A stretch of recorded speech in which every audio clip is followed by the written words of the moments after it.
रहीम अस्सलाम वालेकुम। Welcome to Arshi Khan kitchen. Arshi Khan के किचन में आज हम आपके साथ शेयर करेंगे ज़ाफ़रानी रसमलाई, जो कि बहुत टेस्टी है और हेल्दी भी है, तो आपने ज़रूर ट्राई करना है।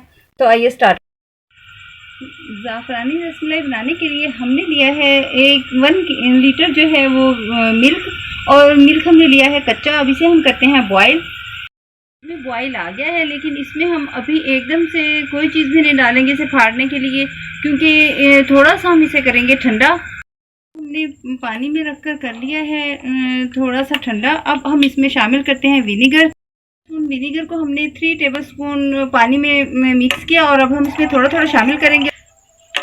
अभी देखिए दूध जो है मुकम्मल तौर पर फट चुका है। अब हम इसको निकालते हैं मलमल के कपड़े पर। छलनी पर हम मलमल का कपड़ा रखेंगे और उस पर हम इसे निकालते हैं, ताकि इसका पानी सारा जो है वो निकल जाए।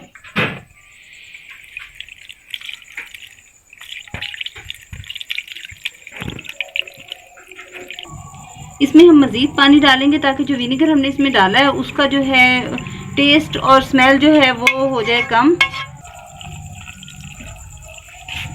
अच्छी तरह से निचोड़ लेने के बाद अब ये देखिए इसे ऐसे करते हैं तो इसमें से पानी नहीं टपक रहा है। इसे अब पानी इसमें हो गया काफ़ी कम, तो इसे हम अब अच्छी तरह निचोड़ने के बाद इसे हम छलनी पर रख देंगे 10-15 मिनट के लिए। हमने फाड़ा है उसे तो हमने रख दिया है पानी, ताकि उसमें से अच्छी तरह से निकल जाए। और अब हम इसकी रबड़ी तैयार करते हैं। 1 kg हमने मिल्क लिया है बालाई वाला, आप ये फुल फैट मिल्क ले सकते हैं, और उसमें हम हाफ कप शुगर शामिल कर रहे हैं। हमने बहुत ज़्यादा थिक नहीं करना है रबड़ी को, लेकिन हम इसे जो है ज़रा थोड़ा सा गाढ़ा कर लेंगे, रिड्यूस हो जाएगा, गाढ़ा थोड़ा सा हो जाए तो फिर हम फ्लेम करेंगे ऑफ। ये ज़ाफ़रानी रसमलाई बना रहे हैं, इसलिए हम इसमें शामिल करते हैं ये ज़ाफ़रान। और इसके अलावा अभी हम इसका कलर देखते हैं, अगर ज़ाफ़रान से ये कलर सही आता है तो ठीक है, वरना हम इसमें हल्का सा जो है वो शामिल करेंगे जर्दे का कलर। ज़ाफ़रान के साथ ही हम इसमें सिर्फ 1 पिंच जो है वो येलो कलर की शामिल कर देते हैं, ताकि इसका कलर जो है वो बहुत अच्छा सा आ जाए। ये ज़ाफ़रानी रसमलाई के लिए ये रबड़ी जो है ये हो गई है बिल्कुल रेडी। हम इसे फ्लेम से रिमूव करते हैं, शीरा तैयार करते हैं जिसमें हमने इसको रसमलाई को बॉयल करना है। 1.5 लीटर हमने पानी लिया है, इसमें हम 1.5 कप शुगर शामिल करेंगे। ये 1.5 कप शुगर शामिल करके ये शीरा करते हैं हम तैयार। ये शीरा हो गया रेडी। इसको हम फ्लेम को करते हैं ऑफ, और अब हमने जो छेना निकाल कर रखा था, यानी जो दूध फाड़ कर रखा है, अब लेते हैं उसकी खबर। ये देखिए 10 से 15 मिनट रखने के बाद ये इस तरह से जो है वो निचड़ चुकी है। अब हम इसको जो है निकाल लेते हैं इसमें से। 5 मिनट तक हमने इसे हथेली के साथ ऐसे मसलना है। 5 मिनट मसल लेने के बाद हमने इसमें शामिल करना है 1 स्पून जो है वो भरकर कॉर्नफ्लावर का, और इसे फिर अच्छी तरह से करेंगे मिक्स। देखिए इसे हमने अच्छी तरह से मसल लिया, बहुत सॉफ्ट मलाई की तरह ये से हो गया। अब हम इसको शेप देंगे, ये आपकी चॉइस पर डिपेंड करता है। आप गोल या बेजवी जिस शेप में भी आप रसमलाई बनाना चाहें उस शेप में, आप उतने साइज़ में जो साइज़ आप लाइक करते हैं, हम इतने साइज़ का बना रहे हैं। इसको हमने गोल शेप में छोटे साइज़ में बनाई है, आप जो आपका दिल चाहे उस शेप में बनाएं। अब हमने जो शीरा बनाया था उसको हम बॉयल करते हैं और उसमें इसे डालकर पकाते हैं। शीरा जो है वो बॉयल होना शुरू हो गया। अब इसमें हम रसमलाई शामिल करते हैं एक एक करके, और इसको हमने 10 मिनट तक तकरीबन पकाना है। फ्लेम हमने लो नहीं करना है, इसी फ्लेम पर उबलते हुए इसे हमने पकाना है। रसमलाई जैसे ही हमने शीरे में डाल दी, हमने इसे ढक देना है। अब देखिए इसमें झाग बनना शुरू हो गया, ये झाग में ही हमने पकानी है। इसमें रीठा भी इस्तेमाल करते हैं हलवाई, रीठे का पानी डालते हैं, लेकिन हम रीठे का पानी इसमें नहीं डालेंगे।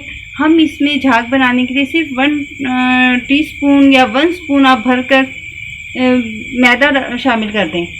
पानी इसमें शामिल करेंगे ताकि मज़ीद झाग बन जाए। ये देखिए मैदा डालने के बाद इसमें हमने पानी में घोलकर 1 चम्मच मैदा डाला, उसे झाग कितना ज़्यादा बन गया।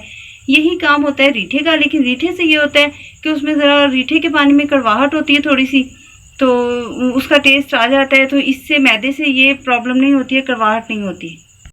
ये देखिए माशाल्लाह कितनी ज़बरदस्त ये तैयार हो गई हैं। ये माशाल्लाह हो गई है रेडी। अब हम इन्हें निकाल लेते हैं पानी में। रूम टेम्परेचर पर हमने पानी लिया है, उसमें हम इन्हें निकालते हैं। पानी से निचोड़कर हम ये दूसरे बर्तन में रखते हैं इनको।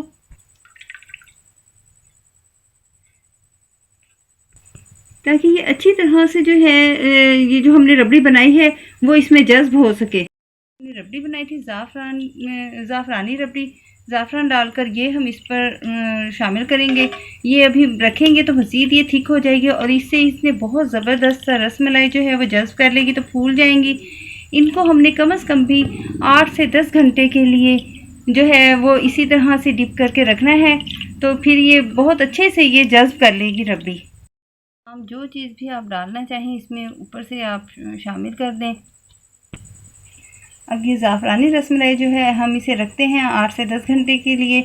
उसके बाद हम आपके साथ शेयर करते हैं कि ये इनकी लुक कैसी आती है। वीडियो आपने बिल्कुल एंड तक देखनी है, कोई भी चीज़ स्किप नहीं करनी है। ये ज़ाफ़रानी रसमलाई जो है ये हो गई है बिल्कुल रेडी, तो आपने ये ज़रूर ट्राई करनी है। बहुत टेस्टी है और ये देखिए कितनी सॉफ्ट भी है, तो आपने इसको ज़रूर बनाना है। इंशाल्लाह ताला हम नेक्स्ट बेहतरीन रेसिपी के साथ हाज़िर होंगे। इजाज़त दीजिए, अल्लाह हाफिज़।